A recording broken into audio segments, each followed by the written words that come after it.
America ने आखिरी बार कब किसी क्षेत्र को खरीदा था और ग्रीनलैंड को हासिल करने के लिए पहले कौन से प्रयास भी किए गए हैं? अब इसके बारे में इस वीडियो में हम आपको बताने जा रहे हैं।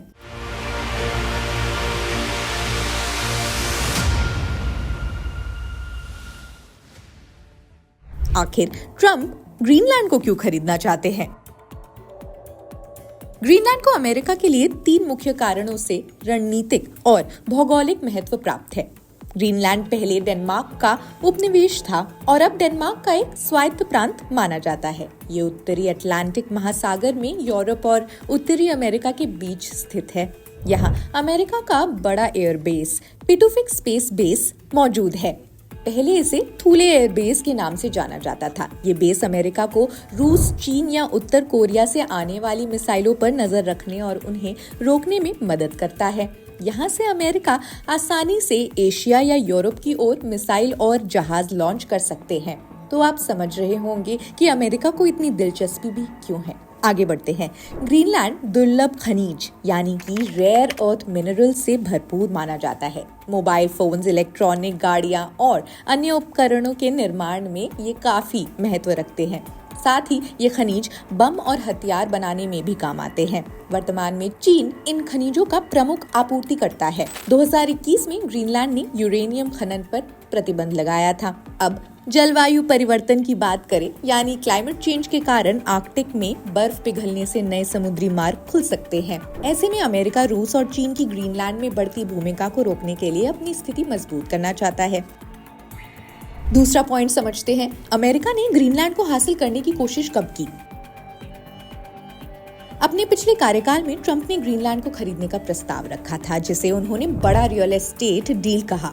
लेकिन जब डेनमार्क की प्रधानमंत्री मेटे फ्रेडरिक्सन ने इसे असंभव बताया, तो ट्रंप ने डेनमार्क की अपनी प्रस्तावित यात्रा भी रद्द कर दी। द्वितीय विश्व युद्ध के बाद राष्ट्रपति हैरी एस ट्रूमन ने ग्रीनलैंड के लिए डेनमार्क को $100 मिलियन की पेशकश की। यहाँ तक कि उन्होंने अलास्का के कुछ हिस्सों को ग्रीनलैंड से बदलने पर भी विचार किया, लेकिन ये प्रस्ताव आगे नहीं बढ़ा। अमेरिका विदेश विभाग ने ग्रीनलैंड की रणनीतिक स्थिति और प्राकृतिक संसाधनों को देखते हुए इसे हासिल करने का सुझाव दिया था। हालांकि इस पर कोई औपचारिक कदम नहीं उठाया गया। तीसरा मुद्दा, अलास्का 1867।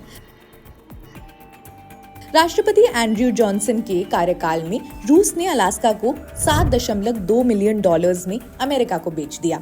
इस खरीद के जरिए अमेरिका को 15 लाख वर्ग किलोमीटर का क्षेत्र मिला। बाद में 1959 में अलास्का को आधुनिक राज्य का दर्जा दिया गया। राष्ट्रपति थॉमस जेफरसन के कार्यकाल में यानी 1803 में अमेरिका ने फ्रांस से 2 लाख वर्ग किलोमीटर से अधिक का क्षेत्र $15 मिलियन में खरीदा। इसे लुइसियाना खरीद कहा गया। इसके बाद 1917 में अमेरिका ने डैनिश वेस्ट इंडीज को डेनमार्क से खरीदा और उन्हें यूएस वर्जिन आइलैंड्स के नाम से जाना जाता है।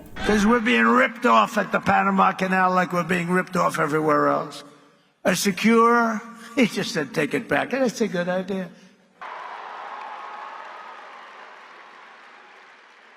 When they gave it to Panama, can you believe that? We would never have done it if we thought what's happening now can happen, and we would never, and we will never, ever let it fall into the wrong hands, but it's falling into the wrong hands.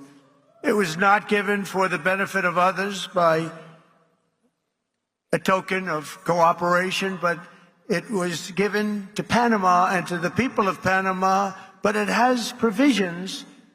You got to treat us fairly, and they haven't treated us fairly. If the principles, both moral and legal, of this magnanimous gesture of giving are not followed, then we will demand that the Panama Canal be returned to the United States of America in full, quickly, and without question. I'm not going to stand for it. So to the officials of Panama, please be guided accordingly. For all is going to stop. You're not going to have an invasion. When President Jimmy Carter foolishly gave it away for $1. During his term in office, it was solely for Panama to manage and not for China or any other country to manage. You see what's going on there? China.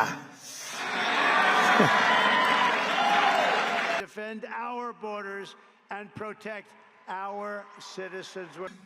The United States is the #1 user of the Panama Canal, with over 72% of all transits heading to or from U.S. ports. Think of that. So we built it. We're the ones that use it. They gave it away. Considered one of the great wonders of the world.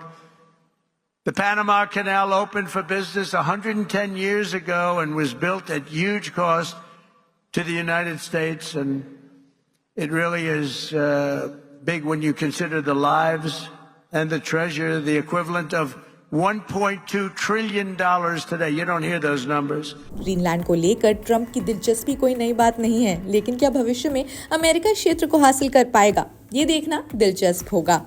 खैर, इस video में इतना ही। आप क्या सोचते हैं? अपने विचार कमेंट्स में हमें जरूर बताएं। बाकी डोनाल्ड ट्रंप से जुड़े और खबरों के लिए भी देखते रहिए जनसत्ता। शुक्रिया।